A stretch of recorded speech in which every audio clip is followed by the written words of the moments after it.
இனிய நற்புலரி வணக்கங்கள் நண்பர்களே. இந்த அதிகாலை பொழுதில் நற்பொருளை தளத்தில் இணைந்திருக்கும் ஒவ்வொருவரையும் வணங்கி வரவேற்கின்றோம். 2023 மிக சிறப்பாக அமைய வேண்டும் என்ற நோக்கில் துவங்கப்பட்டதுதான் இந்த நற்புலரி. தினம் தினம் புது புது ஆளுமைகள், மாதம் ஒரு தலைப்பு. அந்த தலைப்பை ஒட்டி தினமும் பல்வேறு கருத்துக்களை ஒவ்வொரு ஆளுமையும் தங்கள் பகிர்ந்து கொண்டிருக்கக்கூடிய இந்த தளம் நற்புலரி. இன்றும் கூட நம்மிடையே ஒரு புதியதொரு ஆளுமை கலந்து கொண்டு சிறப்பிக்க இருக்கின்றார். அவரை பற்றிய ஒரு அறிமுகம்.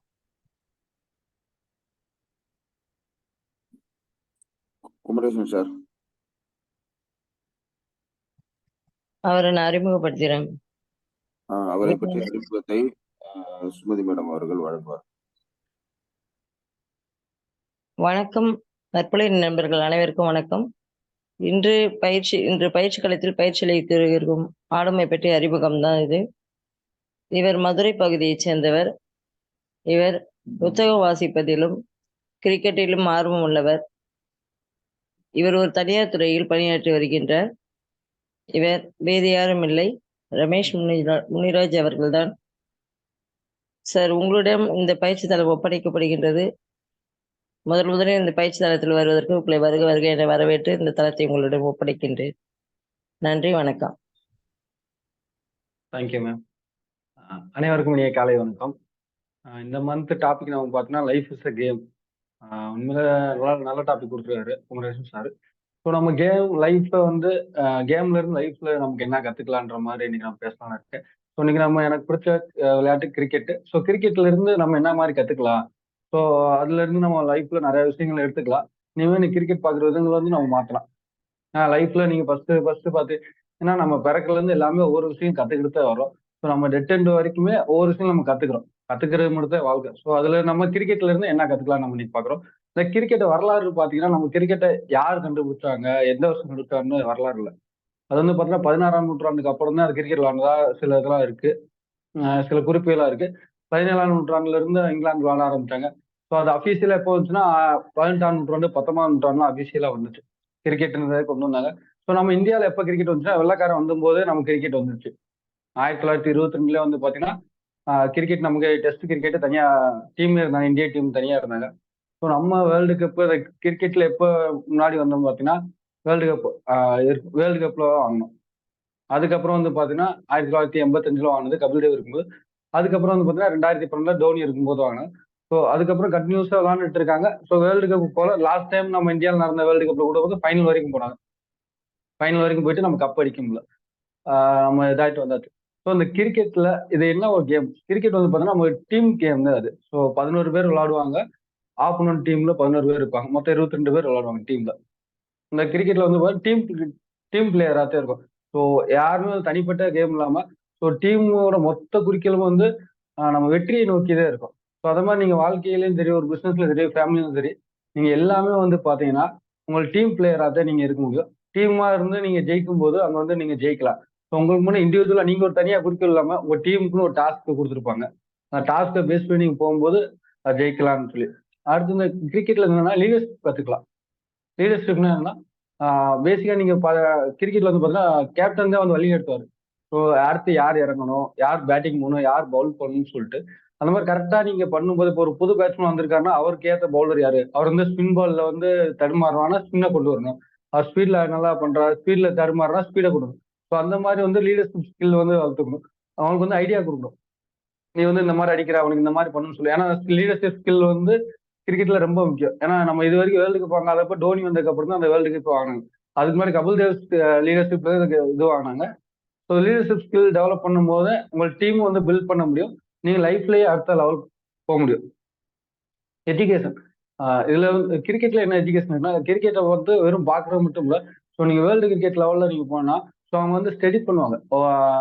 ஆப்போனன்ட் பிளேயர் எப்படி இருக்காங்க, ஸோ அவங்க எந்த மாதிரி விளையாடுறாங்க, ஸோ அவங்க பிட்ச் எப்படி இருக்கும், பிட்சோட தன்மை எப்படி இருக்கும். நம்ம ஃபர்ஸ்ட் இப்போ 50 ஓவர் நீங்க விளையாடுறீங்கன்னா ஃபர்ஸ்ட் பேட்டிங் எப்படி இருக்கும், செகண்ட் பேட்டிங் எப்படி இருக்கும், இல்ல டெஸ்ட் கிரிக்கெட் விளையாடினா முதல் 3 நாளுக்கு பிட்ச் எப்படி இருக்கும். ஸோ அந்த மாதிரி அனலைஸ் பண்ணிட்டே இருப்பாங்க, ஸ்டடி பண்ணிட்டே இருப்பாங்க. பவுலிங் எந்தெந்த பேட்ஸ்மேன் எந்த மாதிரிலாம் விளையாடுறாங்க, ஸோ அவங்களை எப்போ எந்த மாதிரிலாம் நம்ம அட்டாக் பண்ணலாம் சொல்லிட்டு. ஸோ இதே மாதிரி தான் நீங்க வாழ்க்கையில போகும்போது வந்து ஒவ்வொன்றையும் நீங்க எதிர்பார்த்துக்கிட்டே இருக்கணும். எதிர்பார்த்து அதுக்கான பிளான் பண்ணிக்கிட்டே இருக்கணும். அதுக்கான படிச்சுக்கிட்டே இருக்கணும். உங்களை நீங்க அப்டேட் பண்ணிக்கிட்டே இருக்கணும். ஏன்னா அப்போ அப்டேட் பண்ணும்போது நீங்க அடுத்த லெவல் போக முடியும். அது எப்பயுமே ஸ்டே காம், அதாவது கூலா இருக்கணும். நீங்க டோனியை பார்த்திருப்பீங்க, கூல் கேப்டன் வாங்க. ஸோ களத்துல வந்து என்ன வேணாலும் நடக்கும். வெற்றிக்கும் நடக்கலாம், தோல்விக்கும் நடக்கலாம். அது ரெண்டுமே நடக்கும்போது நீங்க வந்து சரிசமா பார்க்கணும். ஏன்னா நீங்க வாழ்க்கையிலேயே அதே மாதிரி தான் இருக்கும். வாழ்க்கையில வந்து உங்களுக்கு வெற்றி வரலாம், தோல்வி வரலாம். ஒரு டைம் வந்து பாத்தீங்கன்னா நம்ம நம்ம நினைக்கிறலாம் நடக்கும். ஒரு டைம் பார்த்தீங்கன்னா நம்ம நினைக்கிறலாம் ஒரு டைம் தப்பாக நடக்கலாம். இல்ல நம்ம நினைக்க நடக்காம இருக்கலாம். ஸோ அந்த டைம்ல நீங்க சுச்சுவேஷன் வந்து ரொம்ப ப்ரெஷரைஸ் ஆகாம, ஸோ கூலா காமா நீங்க டீல் பண்ணும்போது அந்த விதங்கள் அந்த மாதிரி சுச்சுவேஷன்ல நம்ம ஈஸியா ஹேண்டில் பண்ண முடியும். ஸோ நீங்க வேலைக்கு போறப்ப இருந்தாலும் சரி, இல்ல வீட்டுல ஏதாவது ஒரு சுச்சுவேஷன்ல பிரச்சனை எதா இருந்தாலும் சரி, நீங்க அதை ஈஸியா ஃபேஸ் பண்ணும்போது உங்களுக்கு இன்னும் அது வந்து நல்ல பெட்டரான ஆப்ஷனா இருக்கும். பெட்டரான சூழ்நிலை வந்து நீங்க இன்னும் சாஃப்டா கொண்டு போகலாம். நீங்க காமா இருக்கும்போது. அடுத்து ஏஜ் நோ பேரியர். இந்த கேம்ல வந்து பாத்தீங்கன்னா ஏஜ் இல்ல. 18 வயசுக்காரனும் விளையாடும், 40 வயசுக்காரனும் விளையாடும். ஆனா ஜிம்மி ஆண்டர்சன் பாத்தீங்கன்னா இங்கிலாந்துக்காரு 40 வயசுல இருந்து பவுலிங் போட்டிருக்காரு. ஸோ அவர் பெஸ்ட் பவுலரா இருக்காரு டெஸ்ட்ல. ஸோ அந்த மாதிரி இருக்கு. 22 வயசுல இருந்து விளையாட ஆரம்பிப்பாரு. சச்சின் பாத்தீங்கன்னா 16 வயசுல இருந்து விளையாட ஆரம்பிப்பாரு கிரிக்கெட். ஸோ இந்த கேமுக்கு வந்து பாத்தீங்கன்னா ஏஜ் இல்ல. ஸோ அதே மாதிரி தான் வாழ்க்கைக்கு எனக்கு இல்ல 50 வயசு ஆச்சு, 60 வயசு ஆச்சு, என்னால சாதிக்க முடியாது, இல்ல என்னால அந்த வேலை பண்ண முடியாது, அந்த மாதிரி இல்ல. நீங்க வந்து பாத்தீங்கன்னா உங்களோட வயசு வந்து ஒரு முக்கியமான காரணமே இல்லை. ஸோ உங்களோட உழைப்பு மட்டும் தான் இருக்கு. நீங்க நல்லா பர்ஃபார்ம் பண்ணீங்கன்னா அந்த இடத்துல போய் நீங்க நிக்கலாம். ஸோ உங்க வாழ்க்கையிலயும் நீங்க வேலை பார்க்குற இடத்துலயும் சரி, நீங்க தொழில் பண்ற இடத்துலயும் சரி, உங்க பர்ஃபார்மன்ஸ் தான் அங்க பேசும். ஸோ ஏஜை வந்து அது ஒரு காரணமா எடுக்காதீங்க. அடுத்து இதுல வந்து ஒரு வார்த்தை சொல்லுவாங்க கிரிக்கெட்ல, take it one ball at a time. Ball வருதுன்னா உங்க கான்சன்ட்ரேஷன் ஃபுல்லாமே அந்த பால்ல மட்டுமே இருக்கணும். ஸோ அப்படின்னா தான் பேட்ஸ்மேன் வந்து அதை ஃபேஸ் பண்ண முடியும். இதே வாழ்க்கையில் நீங்க எப்படி இருக்குன்னா, ஒரு சூழ்நிலை வந்து உங்களை ஒரு பிரச்சனை இல்லை, இல்ல என்னால ஒருவோட சூழ்நிலை, ஒரு பிரச்சனை, ஒரு பிசினஸ், ஒரு தொழில், அந்த மாதிரி ஏதாவது ஒண்ணுல மட்டும் நீங்க ஃபோக்கஸ் பண்ணி இருக்கும்போது அதுல நீங்க வெற்றி அடையலாம். ஏன்னா நீங்க மல்டி டாஸ்க்ல வந்து எல்லா வேலையும் பண்ணும்போது அதுல எல்லாத்துலயுமே வந்து கொஞ்சம் கொஞ்சமா இருக்கும். இந்த ஃபோக்கஸ் இருக்காது உங்களுக்கு. நீங்க ஒரே தொழில்ல இல்ல ஒரே வேலையில நீங்க ஃபோக்கஸ் ஆகும்போது அந்த வேலையில வந்து நீங்க பெஸ்டா பண்ணலாம். இதுல கிரிக்கெட்ல வந்து பாத்தீங்கன்னா கோச் வந்து ரொம்ப இம்பார்ட்டன்டா இருக்கும். ஏன்னா இந்தியா வந்து 1985 அப்புறம் கப் அடிக்கவே இல்லை. அதுக்கப்புறம் வந்து பாத்தீங்கன்னா கேரிகிருஷ்ணன், ஏன்னா அவர் சவுத் ஆப்பிரிக்காரு, அவரை வந்து கோச்சா கொண்டு வராங்க 2012 வேர்ல்டு கப் முன்னாடி. ஸோ அவர் வந்ததுக்கு அப்புறம் டீம்ல மாறுதல் நடக்குது. ஸோ கப் அடிக்கிறாங்க. ஸோ கோச் வந்து ரொம்ப இம்பார்ட்டன்டா இருக்கு. அஸ் அ ட்ரெயினராகவும் சரி, நீங்க நம்ம வந்து ட்ரெயினரா இருக்கும்போது நீங்க வெளியில போய் நீங்க ட்ரெயின் பண்ணும்போது எதுக்கு பண்றோம்? ஸோ அவங்க ஒரு லெவல்ல இருக்காங்க, அடுத்த லெவலுக்கு அவங்க மேம்படணும். ஸோ அந்த மாதிரி வந்து கோச்சிங் வந்து ரொம்ப இம்பார்ட்டன்டா இருக்கு. எப்படி அந்த கேம்ல கோச் இம்பார்ட்டன்டா இருக்கோ, அதே மாதிரி நம்ம லைஃப்லயும் கோச் வந்து ரொம்ப இம்பார்ட்டன்ட். ஏன்னா நம்மளை அப்டேட் பண்ணி அப்கிரேட் பண்ணணும். நம்ம ஒரு லெவல்ல இருக்கோம், நமக்கு என்ன தெரியும், நமக்கு என்ன தெரியாதுன்றது வந்து அந்த ட்ரெயினருக்கோ ஒரு கோச்சுக்கோ நல்லா தெரியும். ஸோ அவங்க வந்து நமக்கு நம்ம க்ரோ பண்ணுவாங்க. சரி, உனக்கு இந்த விஷயங்கள் நல்லா தெரியும், இந்த விஷயத்துல வந்து நல்லா வா, மேல வான்னு சொல்லி க்ரோ பண்ணுவாங்க. ஸோ அந்த விஷயம்லாம் வந்து பாத்தீங்கன்னா அவங்களுக்கு நம்ம லைஃப்ல அடுத்த லெவல் போறதுக்கு இதா இருக்கும். ஏன்னா நமக்கு தெரிஞ்ச விஷயங்கள் நம்ம பட்டதிட்டும் போது நம்ம இன்னும் வந்து க்ரோம் ஆகும். அந்த மாதிரி விஷயங்கள் நம்ம கிரிக்கெட்ல இருந்து கத்துக்கலாம். Learn from mistakes. இந்த கிரிக்கெட்ல வந்து பாத்தீங்கன்னா மிஸ்டேக்ஸ் நிறைய நடக்கும். ஒவ்வொரு பாலுமே நம்ம மிஸ்டேக் பண்ணோம், அது வந்து தோல்விக்கான வழிகளா போகும். இப்போ ஒரு பேட்ஸ்மேன் இருக்காருன்னா ஒரு பால்ல மிஸ்டேக் பண்ணி அவுட், அதாவது அந்த பால் அடிக்க கூடாத பால்ல வேற சைடு அடிச்சாரு, இல்ல பால் மிஸ் பண்ணாரு, அதனால விக்கெட் பண்ணாருன்னா ஸோ அவர் வந்து அதுல இருந்து கத்துக்குவாரு. ஸோ நெக்ஸ்ட் வந்து எப்படிலாம் நம்ம பண்ணலாம்னு சொல்லிட்டு. அதே பவுலரா இருக்கும்போது அவங்க என்ன ஒரு தப்பான பால் போட்டாங்க, அதுல இருந்து ஸ்கோர் போச்சுன்னா கத்துக்குவேன். இது நம்ம பார்த்தீங்கன்னா டோனியும் ஒரு சச்சின் எக்ஸாம்பிள் சொல்லுவாங்க. சச்சின் வந்து பாத்தீங்கன்னா ஒரு மேட்ச்ல ஒரு பால்ல அவுட் ஆனார்னா அடுத்த மேட்ச்ல அதே பால் அவுட் ஆக மாட்டாராம். ஸோ ஒரு பால் அவர் அவுட் ஆனார்னா போய் அன்னைக்கு ஈவினிங்ல இருந்து மறுநாள் மேட்ச் வர வரைக்கும் ப்ராக்டிஸ் பண்ணிக்கிட்டே இருப்பாராம். ஏன்னா மிஸ்டேக் திருப்பி அதே மாதிரி மிஸ்டேக் நம்ம பண்ணக்கூடாதுன்னு சொல்லிட்டு. ஸோ அந்த மாதிரி நீங்க உங்களோட மிஸ்டேக்ஸ்ல இருந்து நீங்க ப்ராக்டிஸ் பண்ணி அது என்ன நம்ம மிஸ்டேக் பண்ணோம், என்ன பேஸ்ல அதுல பண்ணோன்ற நீ தெரிஞ்சுக்கிட்டு அதுல இருந்து நம்ம வெளியே வரும்போது நீங்க நம்ம ஓவர் கம் பண்ணி வரலாம். திருப்பி அதே மிஸ்டேக் நமக்கு வராம பாத்துக்கலாம். லேர்ன் ஃப்ரம் மிஸ்டேக்ல பண்ணிக்கலாம். அடுத்து கன்சிஸ்டன்ட் ப்ராக்டிஸ். நீங்க இந்த கேம்ல நீங்க இருக்கணும்னா கண்டிப்பா நீங்க ரெகுலரா ப்ராக்டிஸ் பண்ணாம மட்டும் தான் கேம்ல சஸ்டெயின் பண்ண முடியும். ஸோ இல்ல நான் ஒரு வாரம் விளையாடுறேன், 2 வாரம் விளையாடுறேன், அந்த மாதிரி இல்லாம கண்டினியூஸா ப்ராக்டிஸ் பண்ணிக்கிட்டே இருக்கும். நீங்க இதுக்கு விராட் கோலி எக்ஸாம்பிள் எடுத்துக்கலாம். விராட் கோலி ஒரு மீட்டிங்ல இருக்கிறாங்க, எப்படி நீங்க கண்டினியூஸா விளையாண்டுட்டே இருக்கீங்கன்னு சொல்லிட்டு. அவர் சொல்றாரு, நான் வந்து எப்பயுமே என்னோட பெஸ்ட்டை கொடுக்குறேன், என்னால முடிஞ்ச 100% இல்ல 120% நான் பெஸ்ட் பெர்ஃபார்மன்ஸ் பண்றேன். ஏன்னா அவர் அதளவு ப்ராக்டிஸ் பண்றாரு. ஏர்லி மார்னிங் ஆரம்பிச்சு ஈவினிங் நைட் வரைக்கும் வந்து வெறும் ப்ராக்டிஸ் பண்ணுறேன். எப்பயுமே அது பாடியை வந்து பாத்தீங்கன்னா ஃபிட்டா வச்சிருப்பாரு. உங்களுக்கு தெரியும் லாஸ்ட் டைம் நீங்க நடந்த வேர்ல்டு கப் T20 மேட்ச்ல இந்தியா பாகிஸ்தான் மேட்ச்.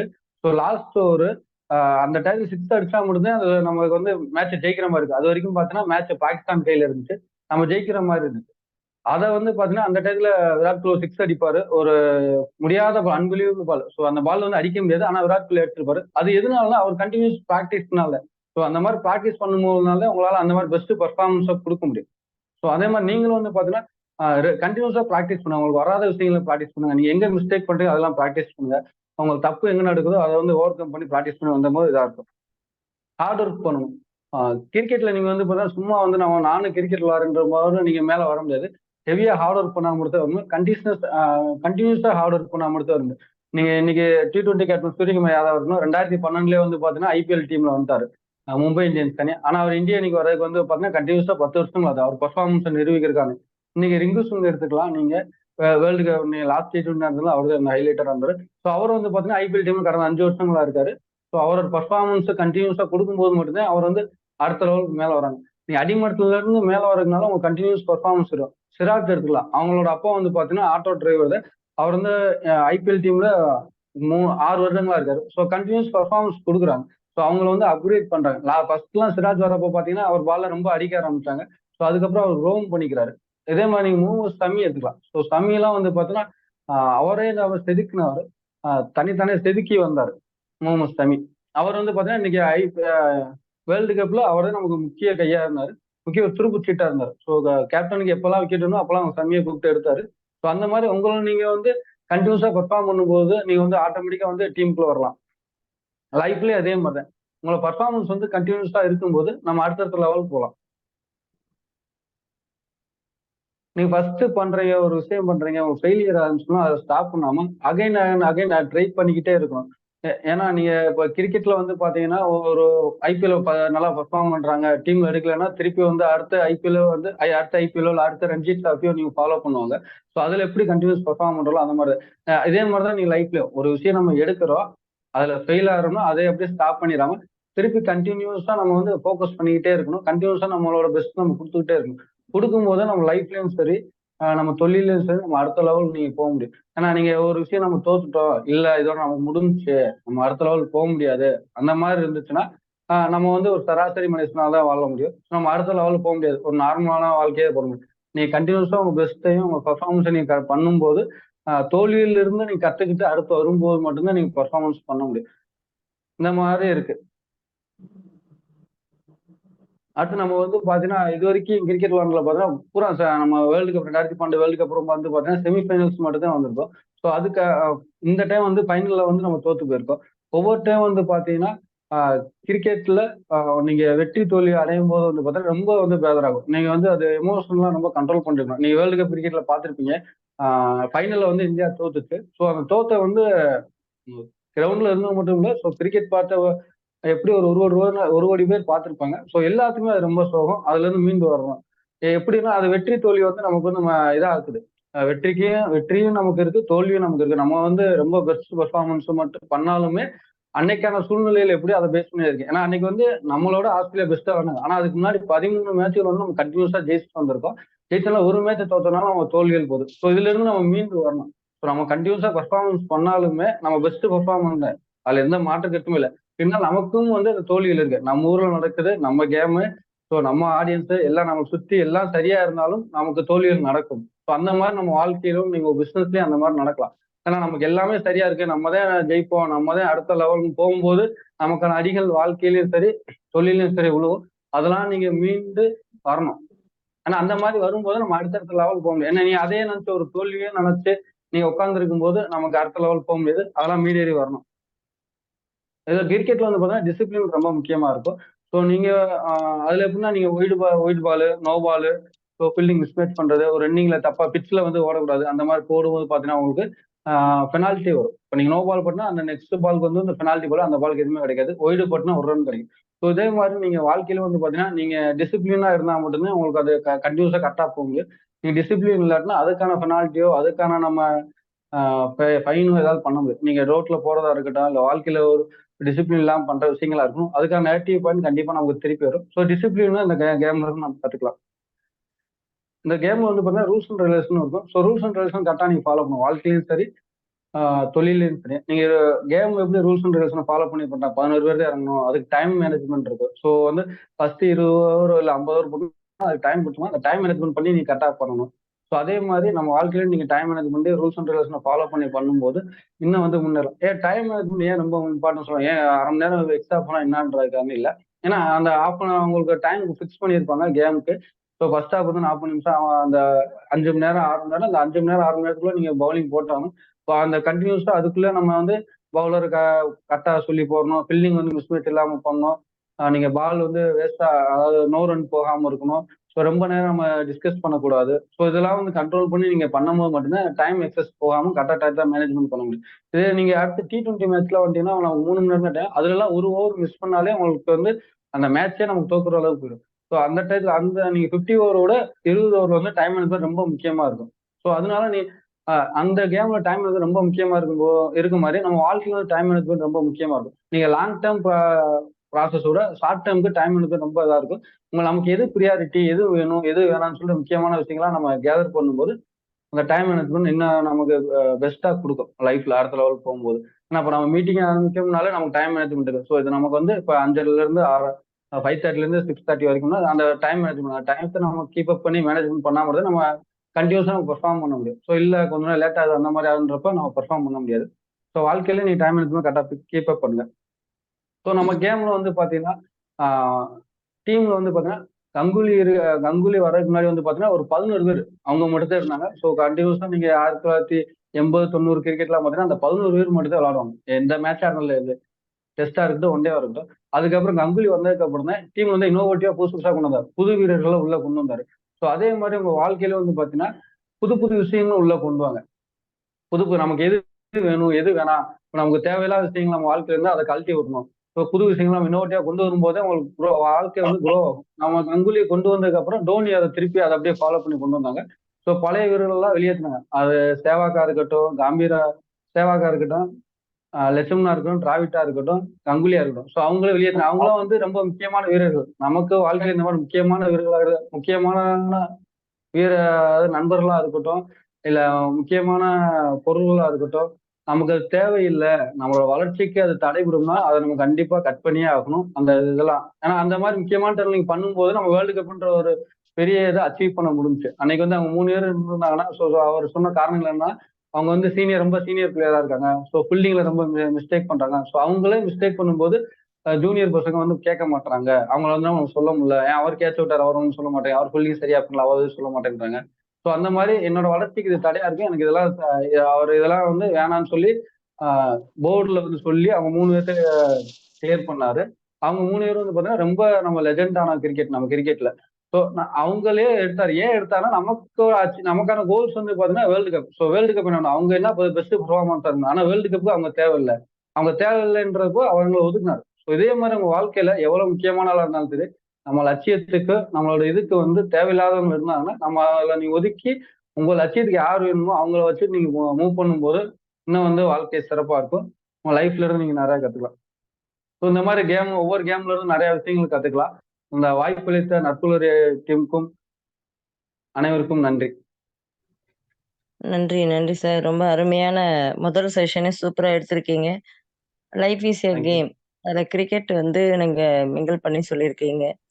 ஸோ நம்ம லைஃப்ல எப்படி இம்ப்ளிமெண்ட் பண்ண முடியும்னு டாபிக் ஏற்ற மாதிரி இன்னைக்கு நீங்க ஃப்ளோவா கொண்டு போயிருக்கீங்க.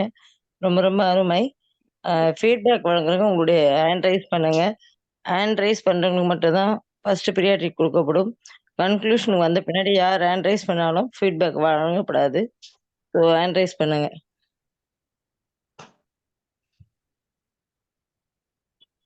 ஹேண்ட் ரைஸ் பண்ணல, பேசலாமா? ஓகே சார், பேசிட்டுங்க சார். வணக்கம் முத்துராஜ் அவர்களே, ரொம்ப அற்புதமா பண்ணீங்க. வணக்கம் sir.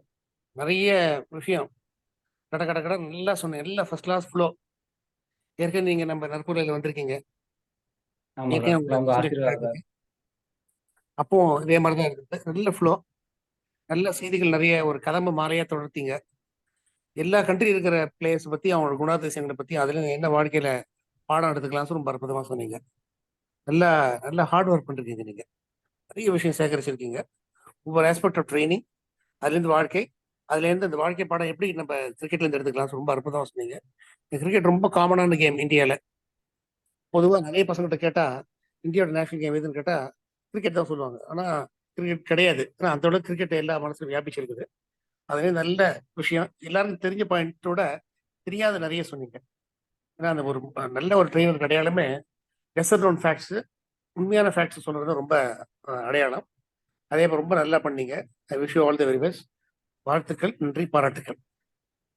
Thank you sir.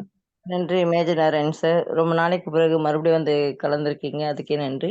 Prabhakaran sir, உங்களுடைய ஃபீட்பேக்கை வழங்கலாம். ரமேஷ், இன்னைக்கு ரொம்ப நல்லா இருந்தது ரமேஷ். உண்மையிலே உங்களோட எக்ஸ்பீரியன்ஸ் தெரிஞ்சது. நீங்க வந்து ஜஸ்ட் ஹோம் ஒர்க் மட்டும் பண்ணணுமா, உங்களோட எக்ஸ்பீரியன்ஸும் சேர்த்து ஷேர் பண்ண ரொம்ப நல்லா இருந்தது. ரொம்ப நல்லா இருந்தது ரமேஷ். தேங்க்ஸ். தேங்க்ஸ்.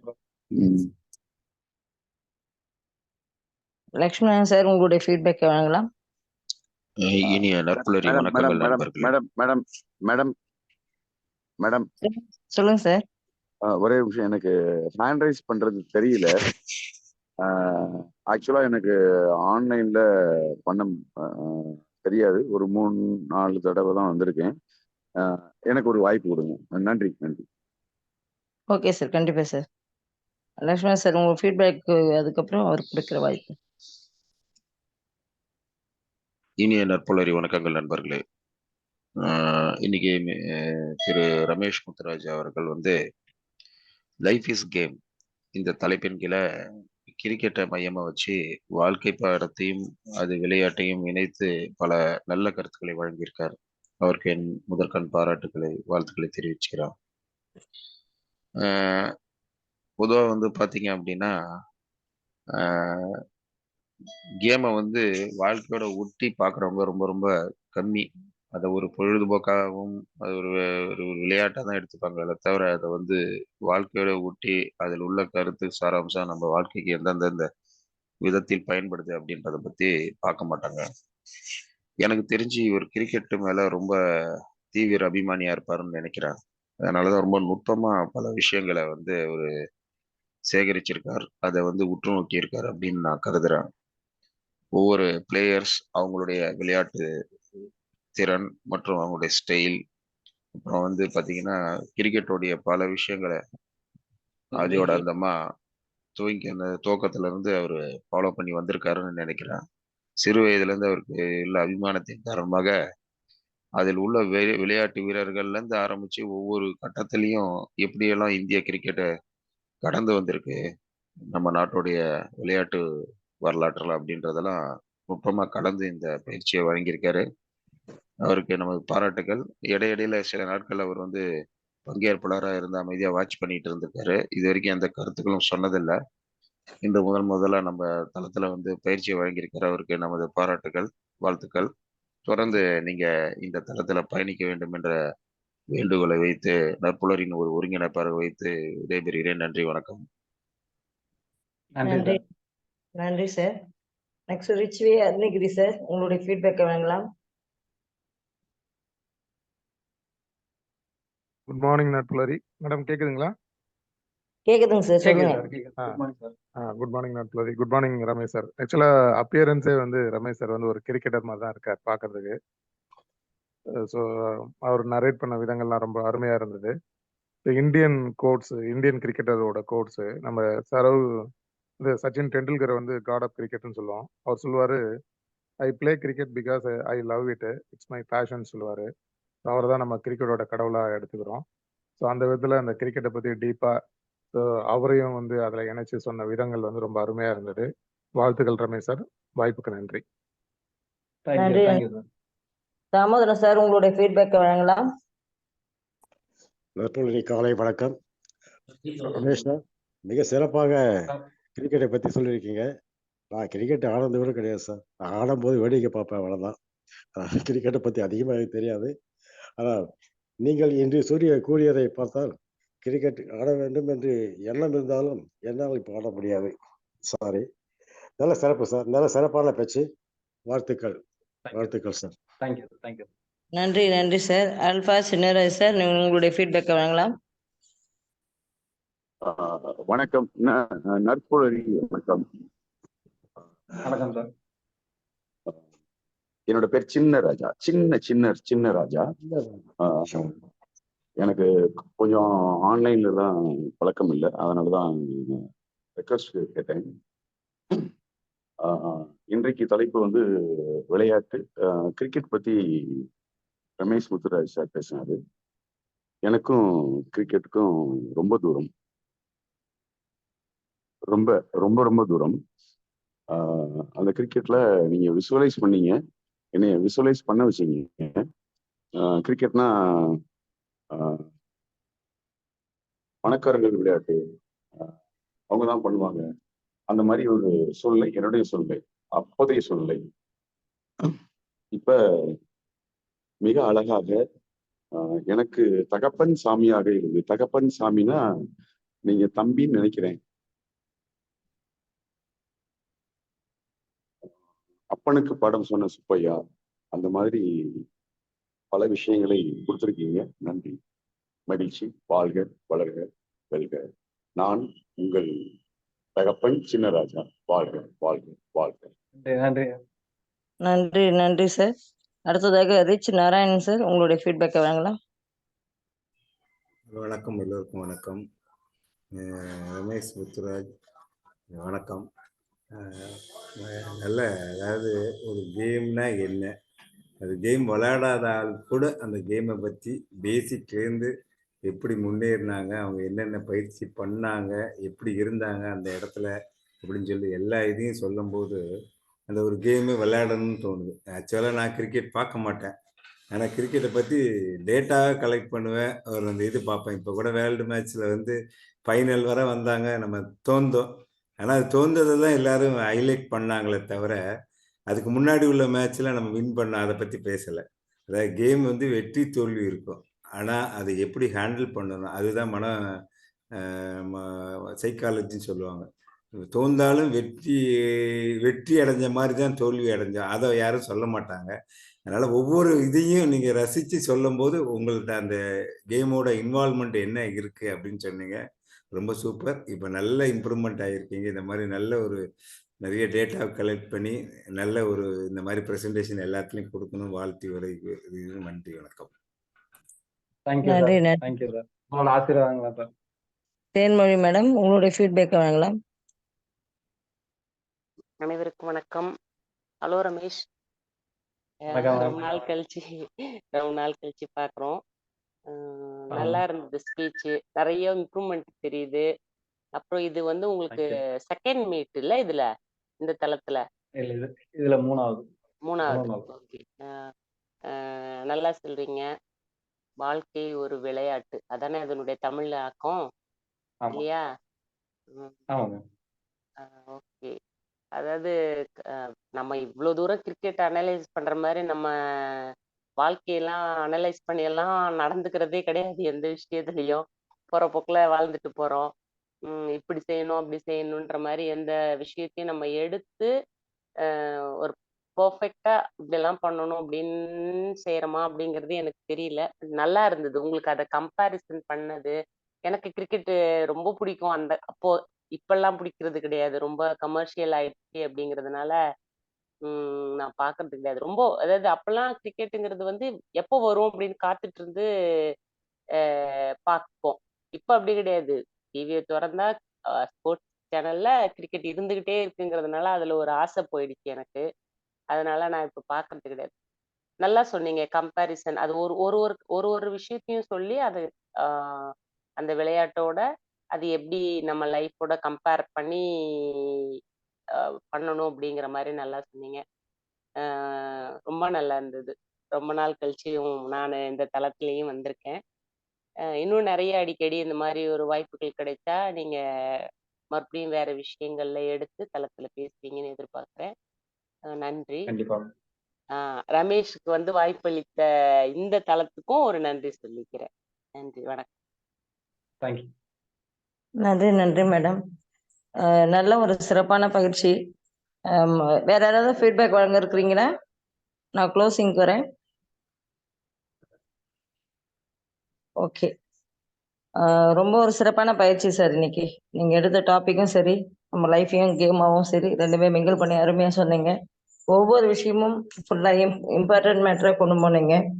அனைவருமே பார்த்தீங்கன்னா இன்னைக்கு நிறைய பார்ட்டிசிபேட் வந்து கலந்துட்டாங்க. அநேகமா அது உங்களுக்கு தெரிஞ்சவங்களா இருக்க வாய்ப்பு இருக்குன்னு நினைக்கிறேன். ஸோ ரொம்ப அருமையா இருந்துச்சு. இது போல மென்மேலும் பல முறை கலந்து கொள்வதோடு உங்களுடைய ஃபீட்பேக்கையும் வழங்கணும். அப்பதான் நீங்க வந்திருக்கீங்கன்ற விஷயம் மக்களுக்கும் தெரியுன்றதை சொல்லி மற்றும் ஒரு ஆளுமையோடு நாளை சந்திப்போம் நண்பர்களே. உங்களிடம் இந்த விடைபெறுவது உங்கள் சகோதரி எம் சுமதி. நன்றி, வணக்கம். நன்றி நன்றி தேங்க்யூ. மேடம். நன்றி.